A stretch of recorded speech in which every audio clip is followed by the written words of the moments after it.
Hai, Assalamualaikum. Okey, hari ni Azzi dapat soalan daripada Puan Yati, ahli grup kita lah.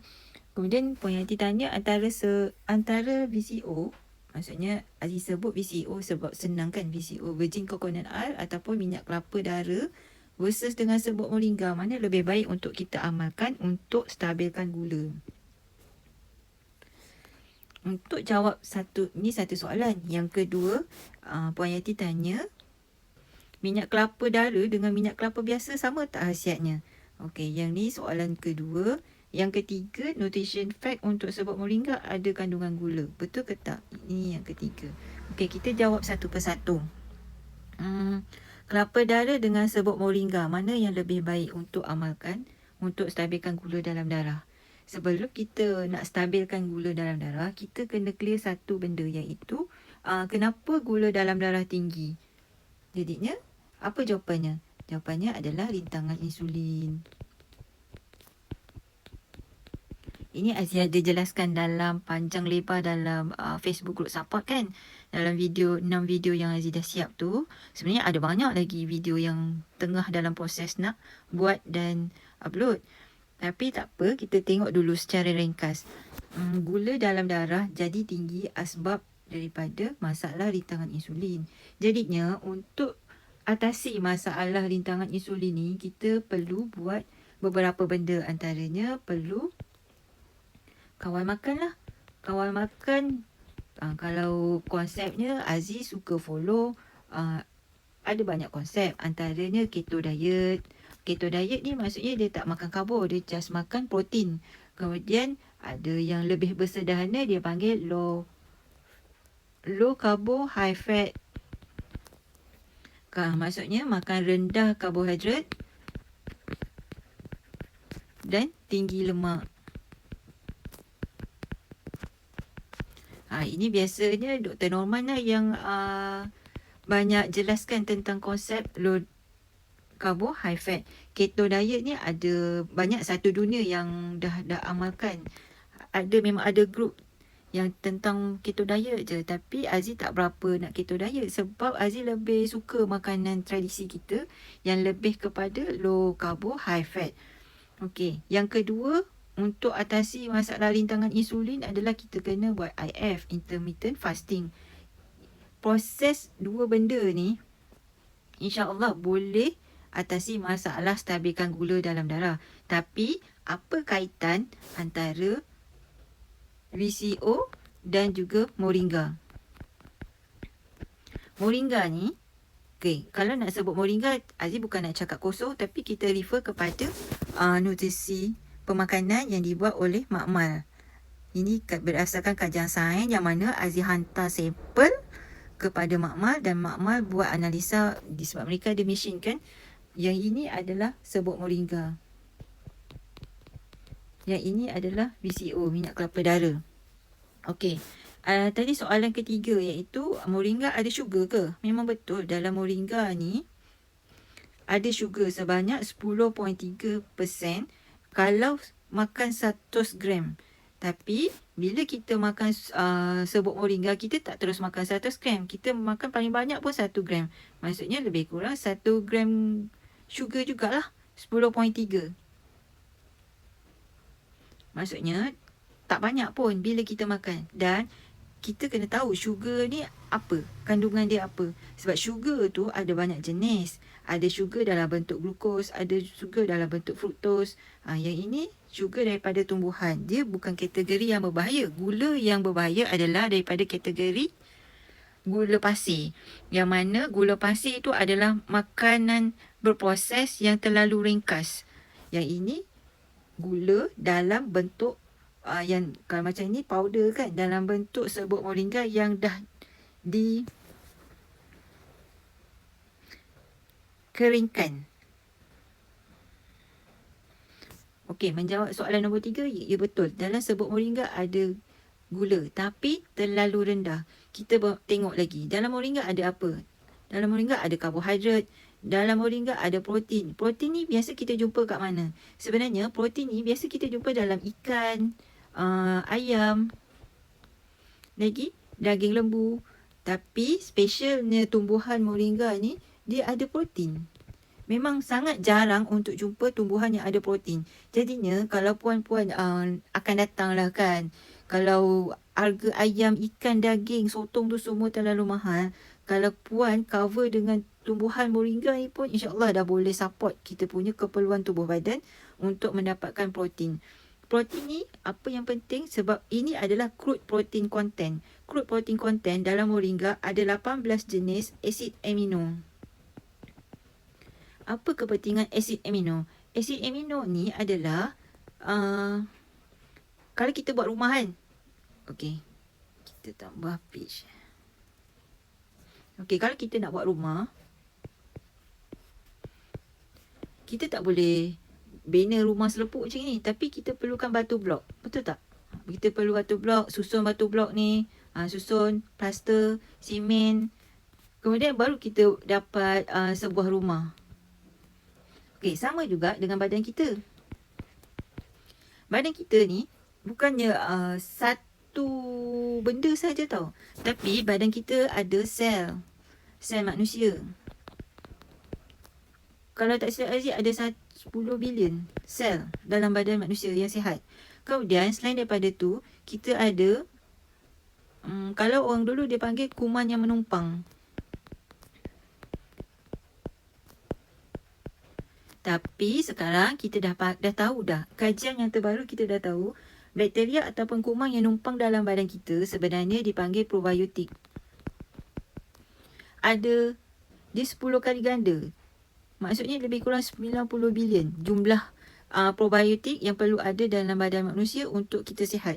Maksudnya dalam badan manusia kita tahu ada sel. Yang kedua ada probiotik. Maksudnya bakteria, kuman ataupun bakteria yang baik untuk tubuh badan kita. Jadinya sel manusia ni terbina daripada asid amino. Seolah-olah ini adalah asid amino. Dia akan bercantum-cantum hingga jadi manusia. Seolah macam ni kan batu blok kan. Dia akan bercantum-cantum untuk jadi rumah. Untuk manusia, untuk sel, bahagian sel, dia perlukan asid amino. Ada 18 jenis asid amino perlu untuk bina sel manusia yang sihat. Jadi bila dalam moringa ni ada crude protein content, maksudnya baguslah untuk kesihatan kita. Sebab dia akan bantu perbaiki sel. Okey, satu crude protein. Yang kedua, ia juga kaya dengan antioksidan. Kalau nak jelas macam mana perbandingannya, kalau nak nampak apa kepentingan antioksidan, seolah-olah kan, mula contohlah, rumah ni dibina tahun 2022. Tahun 2023 elok lagi sebab baru 1 tahun dibina. Tapi katakan selepas 50 tahun, tahun 2072. Selepas 50 tahun, ada tak kerosakan dalam rumah ni? Contohlah anak-anak conteng dinding lah apalah. Rosak lah kan? Kita kategorikan dia sebagai rosak dan perlukan maintenance. Rumah ni akan perlu maintenance. Perbaiki. Baik pulih rumah. Senang cerita baik pulih rumah. Jadi, kalau badan manusia, macam mana kita nak baik pulih? Untuk badan manusia, kita perlukan antioksida. Pelbagai jenis. Pelbagai. Sebab sel kita ni bukan satu. Sel kita ada bilion. Aziz tak ingatlah 10 bilion ke 1 bilion. Tapi dia berkadar 1:10. Maksudnya sel manusia 1, probiotik ni ada 9. Jadinya, kepentingan antioksidan adalah untuk perbaiki sel manusia. Perbaiki mana yang rosak tu dia perbaiki. Mana yang sebelum ni, contoh kita ada makan gandum kan. Contoh katakanlah dulu-dulu tak tahu, so kita bantailah makan gandum. Lepas tu kita minum air manis, kita minum gula. Lepas tu kita makan biskut, makanan berproses. Kesannya badan jadi tak sihat. Tapi dalam bahasa terma diorang akan panggil inflammation, iaitu radang ataupun bengkak. Bengkak dalam organ. Kita tak nampak. Kalau nyamuk gigit kulit kita, kita nampak bengkak tu, radang tu dalam bentuk warna merah dan dia gatal. Dan kalau garu, dia memang akan jadi luka. Betul tak? Tapi, kalau radang dalam tubuh badan kita, macam mana kita nak tengok? So, memang kita tak boleh tengok. Tapi, mereka boleh buat kajian, boleh buat test. Nama test tu inflammation test. Kita boleh cek berapa kadar radang dalam tubuh badan kita untuk kita tahu sama ada organ dalaman kita dalam keadaan baik ataupun tak. Kalau tak dalam keadaan baik, inilah pentingnya untuk kita pelbagaikan makan suplemen. Sebab suplemen ni, contohlah kan, suplemen satu, suplemen moringa. Satu suplemen moringa. Cuba tengok. Kandungan dia tak sama antara satu suplemen dengan suplemen yang lain. Contoh, moringa ada banyak, paling tinggi apa? Karbohidrat. Yang kedua, protein. Yang ketiga, susun balik. Yang paling banyak, tenaga. Sebab tu siapa yang amalkan moringa, dia rasa lebih cergas. Tak lesu, tak letih. Ingat tak dulu Aziz pernah hantar testimoni tentang masalah lesu. Yang kedua paling banyak adalah sodium. Sodium ni dalam bahasa biasa garam, mineral. Memang badan kita juga perlukan garam mineral. Sebab tu dicadangkan untuk kita guna garam laut. Yang ketiga tinggi adalah karbo. Yang keempat adalah protein. Yang seterusnya apa? Sugar. Sugar ni jangan salah faham. Sebenarnya, okey kita belajar sumber tenaga manusia, sumber tenaga ada dua. Allah jadikan ada dua. Satu, kita boleh dapat tenaga daripada glukosa, iaitu gula. Gula daripada makanan. Yang kedua, kita boleh dapat tenaga daripada lemak. Ataupun mereka panggil ketones. Keton. Kalau dengar keton maksudnya lemak yang membekalkan tenaga kepada badan manusia. Tenaga kita. Jadinya gula ni sebenarnya tak jahat. Ia adalah sumber tenaga untuk bagi kita tenaga. Tenaga tu macam mana nak cakap? Tenaga tu aktiviti di dalam sel. Sel kan banyak-banyak kan? Setiap sel ni dia perlukan tenaga. Jadinya dia memang perlukan sama ada gula ataupun lemak untuk bagi manusia keupayaan untuk hidup. Kalau tak ada tenaga, mati lah. Mati kalau tak ada tenaga. Jadinya gula ni tak salah. Cuma yang bawa masalah bila gula berlebihan. Poinnya sekarang kita terlebih makan gula. Kita terlebih makan berasaskan karbohidrat. Contohlah, kalau dulu-dulu Aziz makan nasi. Nasi biasa pula tu. Nasi yang tak dicampur minyak. Jadinya di dalam tu ada glukosa. Kemudian Aziz makan mi. Mi lah, Maggi lah. Ini pun makanan yang ni karbo ringkas. Maksudnya mi tu daripada apa? Gandum kan? Gandum tu dia dah diproses di kilang. Diproses. Kemudian gandum ni juga yang sama ada masalah gluten. Iaitu gluten tu apa? Dia sejenis protein tapi menyebabkan radang. Menyebabkan bengkak dalam usus. Bila bengkak ni macam-macam masalah. Sebab bila badan kita ada radang, apa efek radang? Satunya, kita punya sel darah putih akan terpaksa bekerja keras. Dia terpaksa bekerja keras untuk perbaiki mana-mana yang dah rosak. Radang ni kira consider cakap rosak lah sebenarnya. Dan ia perlu diperbaiki. Kalau puan makan antioksidan banyak, contohlah makan sayur cukup setengah pinggan, kemudian makan buah-buahan, okey lah. Tapi kalau macam Aziz sendirilah kan, zaman-zaman jahil dulu memang Aziz tak ada lah. Sayur ni memang tak makan, just makan nasi, lauk. Itu pun time bagus. Time tak bagusnya, dan majority Aziz time tak bagus, Aziz makan apa? Aziz makan burger, McD. Aziz makan sate. Sedangkan satenya ada gula tinggi. McD ni makanan berproses.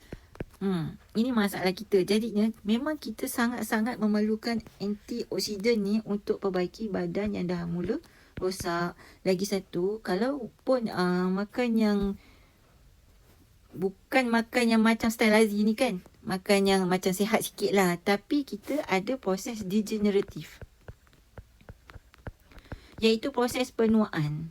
Proses penuaan ni memang tak dapat dielakkan sebab memang kita menua lah kan.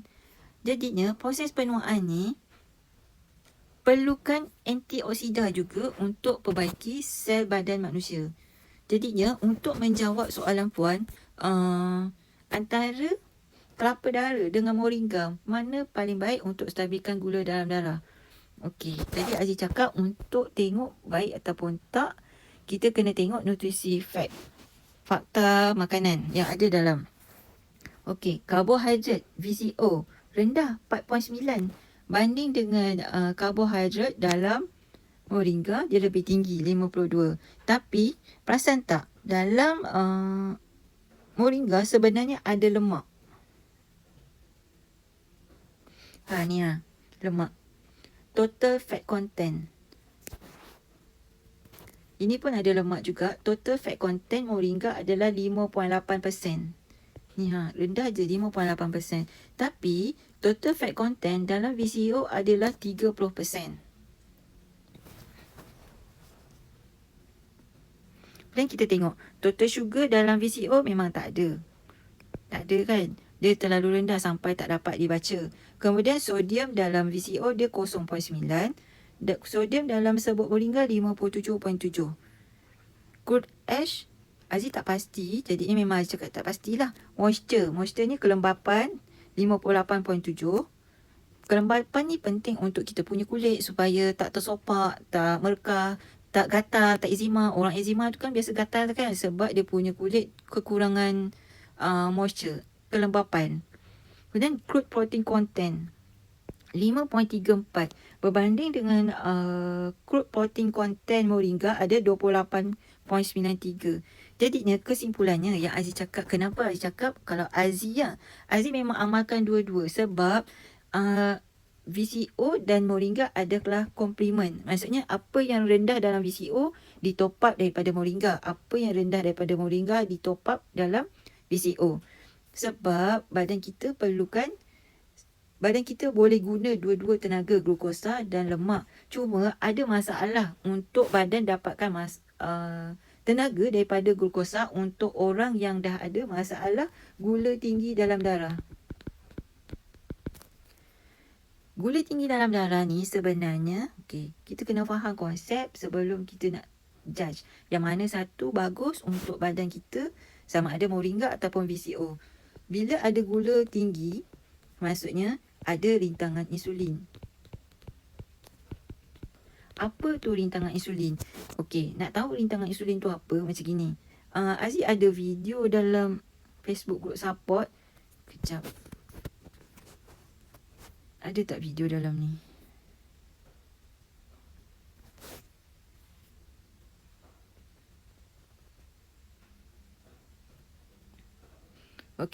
Ini videonya. Macam mana gula dalam darah masuk ke dalam sel. Yang putih-putih ni adalah gula, sugar, dipanggil glukos. Manakala kuning adalah insulin. Insulin kena lekat dekat tapak kunci. Insulin tu adalah kunci, kita panggil kunci.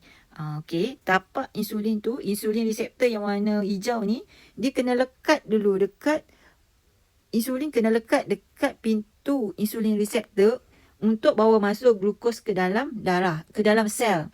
Glukos ni kat luar, yang warna merah ni adalah saluran darah. Sel pula adalah kita punya batu blok binaan badan.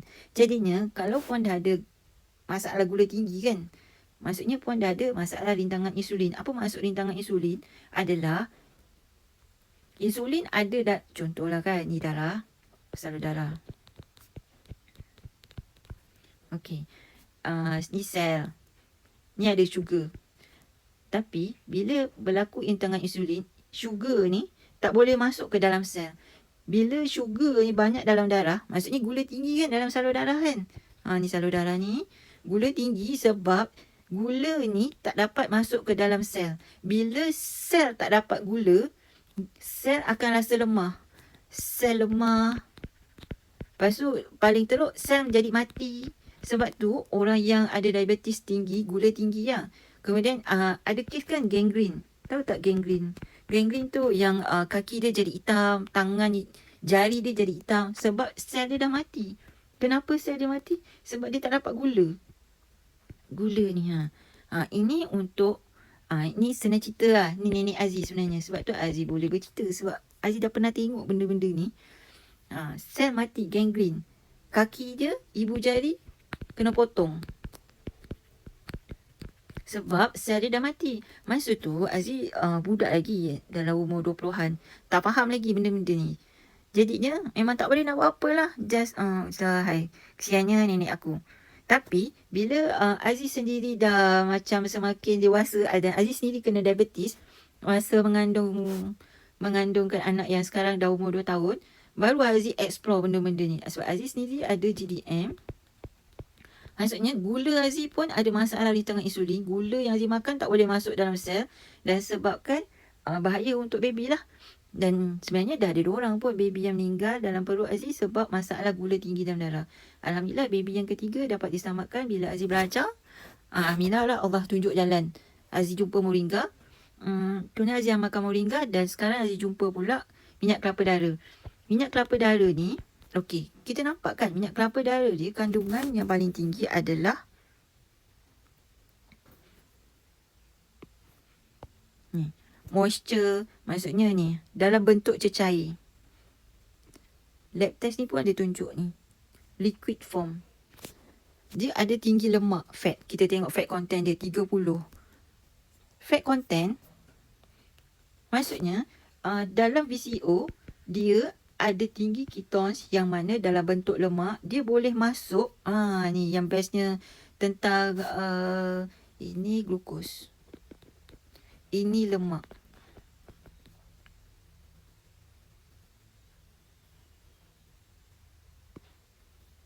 Okay, ini salur darah juga. Ini sel sama macam atas. Tapi lemak ni, apa yang bestnya, lemak kan, lemak dalam bentuk lemak lah. Lemak biasanya mereka lukis bulat. Lemak ni dia boleh masuk ke dalam sel, tak perlu pintu. Dia boleh masuk kiri kanan atas belakang. Tapi kalau berbanding dengan glukos, dia perlukan pintu untuk masuk ke dalam sel. Tapi lemak pula dia tak perlu pintu. Tak perlu pintu. Kenapa dia tak perlu pintu? Sebab sel kita sebenarnya membran sel. Membran sel. Aziz adalah juga dulu belajar sains masa form 4, form 5. Okey. Ni kan sel kan. Dalam ni adalah banyak neutron lah apalah. Tapi ni dekat sini dia dibina daripada lemak. Jadinya bila kita minum VCO ataupun apa lagi yang ada lemak, minyak kelapa. Minyak kelapa kan, santan, sawit, minyak sawit, minyak zaitun, lagi apa lagi, banyaklah, batu sauda tu semua. Bila kita makan lemak itu dalam bentuk minyak, dia geng. Maksudnya lemak jumpa lemak, dia boleh terus meresap, boleh masuk terus, tak perlu pintu pun. Berbanding kita makan glukos, kita makan karbo lah, karbohidrat.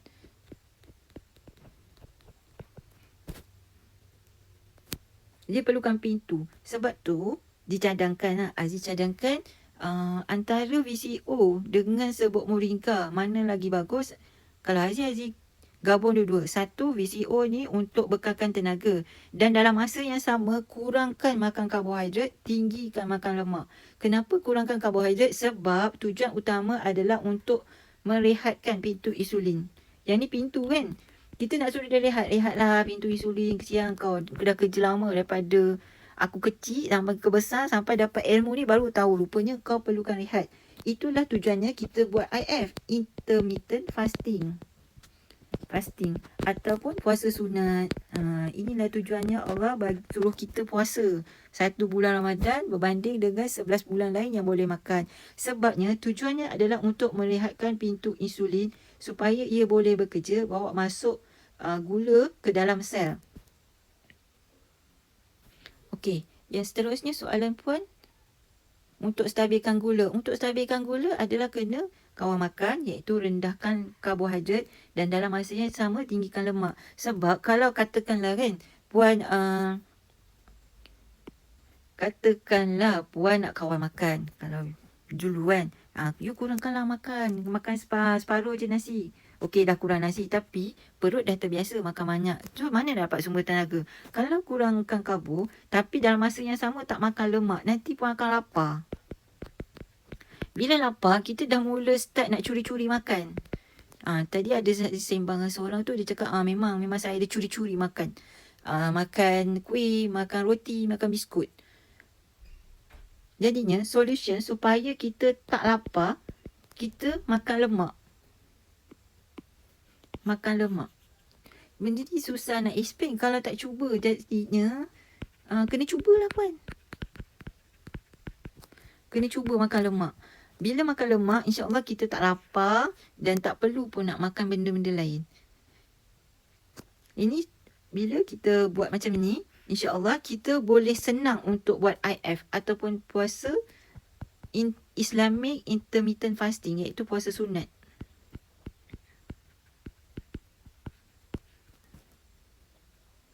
Bila kita buat dua-dua ni, kita rendahkan karbohidrat, kita lebihkan makan lemak supaya kita rasa kenyang.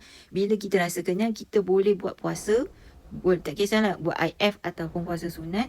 Dan kita dalam masa yang sama, kita rehatkan pintu insulin. Sebab bila pintu insulin tu dah cukup rehat, dia akan recover. Dia akan baik semula. Sebab tu doktor cakap sebenarnya diabetes ni boleh di-reverse, boleh diperbaiki. Okey. Bila pintu insulin ni dah recover, dalam masa yang sama kita juga perlukan suplemen.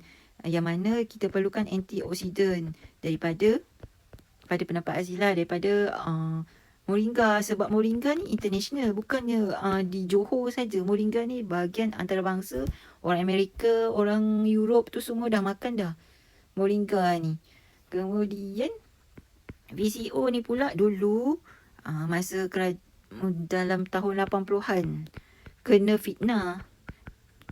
Dia cakap kelapa ni sebenarnya tak bagus untuk kesihatan. Tapi sebenarnya salah. Sebab masa tu zaman sains tak maju lagi kan. Tak ada lab apa. So memang kena fitnah. Sebab tu orang sekarang yang tak amalkan kelapa, dia mudah sangat kena penyakit. Okey. Bila dah stabil ni, maksudnya pintu insulin dah okey, antioksidan dah cukup untuk perbaiki sel dalam badan, makanya gula pun akan jadi stabil. Tak ada masalah dah. Kemudian yang ni pun dah jawab kan, memang ada gula sebab memang badan kita perlukan gula. Cuma yang jadi masalah bila gula berlebihan. Keywordnya adalah berlebihan. Berlebihan tak boleh lah. Okey, sekarang Hazi nak jawab untuk soalan yang kedua, minyak kelapa darah dengan minyak kelapa biasa.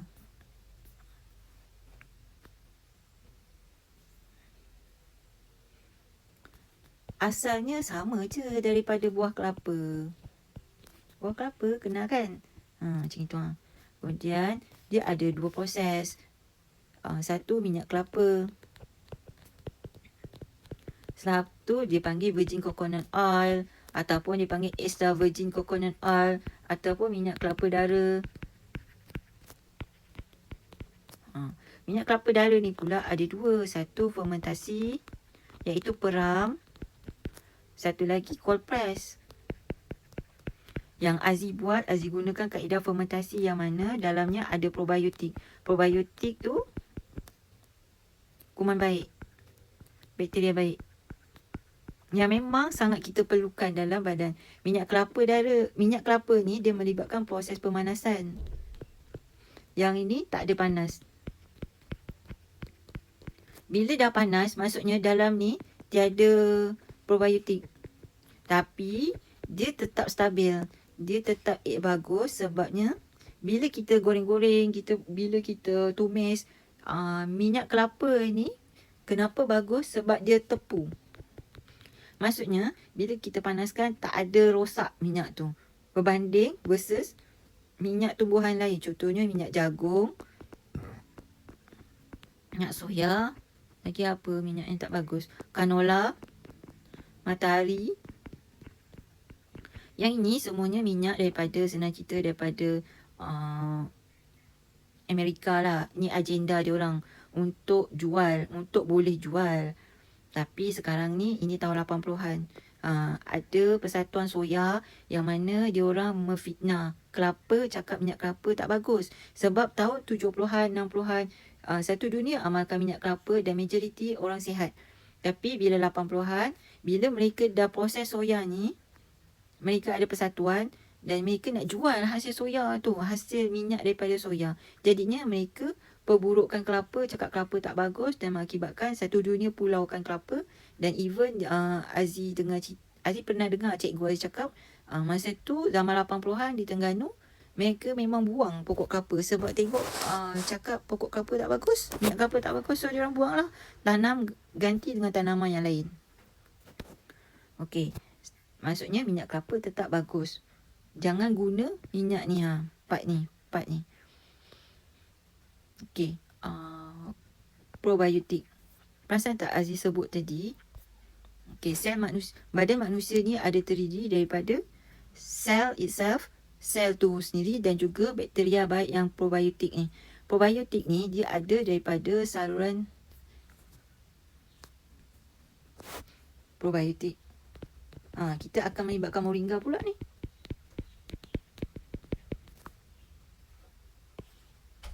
Probiotik ni bakteria baik dalam usus, dalam kulit di usus. Kemudian dia ada atas kulit pun ada, kat kulit kita pun ada. Contoh kita pegang tanah, kita pegang kucing. Waktu makan kita nak cuci tangan kan. Walaupun lepas kita cuci tangan, bakteria yang baik masih ada lagi di kulit kita. Dan itu memang Allah jadikan macam tu supaya untuk fight bakteria yang jahat daripada udara, daripada air. Kemudian bakteria baik juga banyak daripada usus untuk bantu proses penghadaman. Kalau tak ada bakteria baik ni, susah untuk makanan dicerna dan zat-zat tu diagihkan kepada sel-sel yang memerlukan. Okey, katakanlah dalam usus puan dah ada bakteria baik. Tapi kalau puan tak makan prebiotik, maksudnya contoh prebiotik sayur yang kaya dengan serat. Dia punya keyword adalah serat. Sayur, buah-buahan. Yang terbaru adalah nasi kanji degil. Nasi kanji degil ni nasi resistant starch yang Aziz ajar. Nasi campur 2 sudu minyak,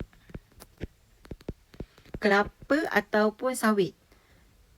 Untuk jadikan nasi ni, kalau nasi biasa kan, dia cuma ada glukos.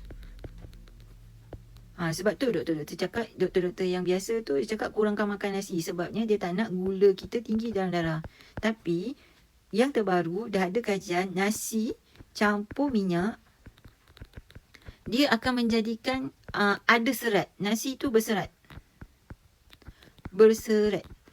Bila berserat, ia tak akan tinggi gula dalam darah, tapi ia akan jadi makanan kepada bakteria baik. Dan moringa, bukan Aziz nak promo moringa kau tak, tapi memang ini fakta. Moringa adalah antara prebiotik, antara makanan yang disukai oleh bakteria baik dalam usus kita. Nanti ada masa dia akan sharekan buku yang berceritakan tentang moringa sahaja. Okey puan, setakat ni puan okey ke, faham ke dan menjawab tak soalan puan?